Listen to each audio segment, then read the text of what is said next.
How do you feel when people call you a culture vulture?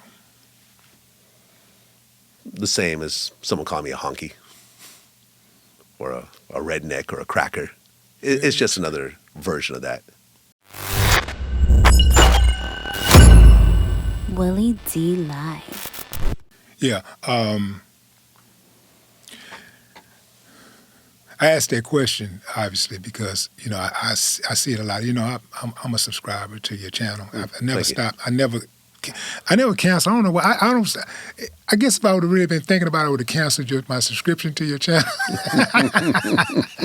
But I never cancel. I don't cancel subscriptions, man. I just thank you. But yeah, I asked that question because I've seen that in the comments a lot. Yeah, all the time. People, I get called a culture vulture 1,000 times a day. Yeah. What's the difference between you and somebody who you think or you consider a real culture vulture?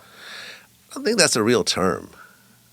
Because when you look at other prominent people who are called culture vultures, they really have an immense level of contribution. Lyor Cohen, you can't downplay what he's done in hip-hop. In fact, right now, and I interviewed him about this, I asked him the same question. I essentially asked him if he was the most powerful person on earth when it comes to music, because he's the head of YouTube Music Global, not just America. YouTube Music Global, he's the head of. Me and him just texted the other day. I mean, I respect what he did. Vlad TV used to be located in SRC Records, which is headed by Steve Rifkin, another person who's constantly being called a culture vulture. This is the guy that introduced the world to Wu-Tang, Big Pun, Exhibit, 3-6 Mafia, Akon, Melanie Fiona, Asher Roth. But he got paid to do that, though. You know what I'm saying? Somebody could easily argue that, he wouldn't have done it. He didn't do it out the goodness of his heart. He did it because he was getting paid, What other music executive hasn't gotten paid?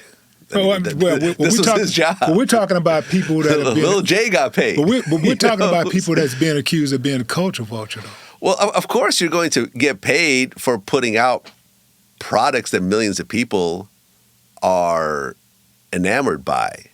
But you also got to see... Like, people like to say he got paid off all these artists and, he took advantage of them and put them in bad deals and he made most of the money, blah, blah, blah, blah, blah, blah, blah. Most of these people that were on Loud Records or SRC Records all became rich, number one. And you also have to understand, and you don't really get to see this as an outsider, but when it comes to the music industry in general, not just SRC Records, or not just Def Jam, any label. And I would say that Rap-A-Lot probably falls in the same category.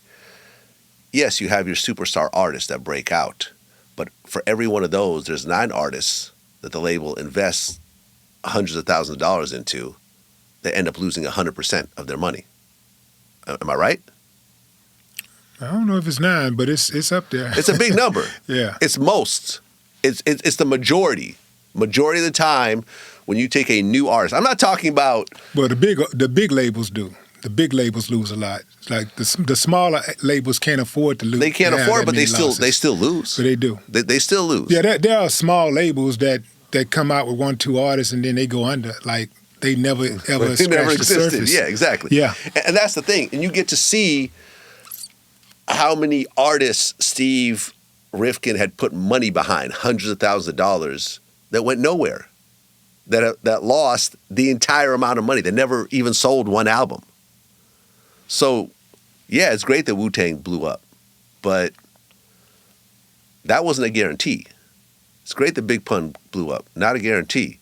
There was a number of artists on that label, and I'm not going to say who because I don't want to embarrass these people, but the label put them on promo tour and paid for videos and paid for studio time and features and producers and this, that, and the third, only for them never to sell any albums.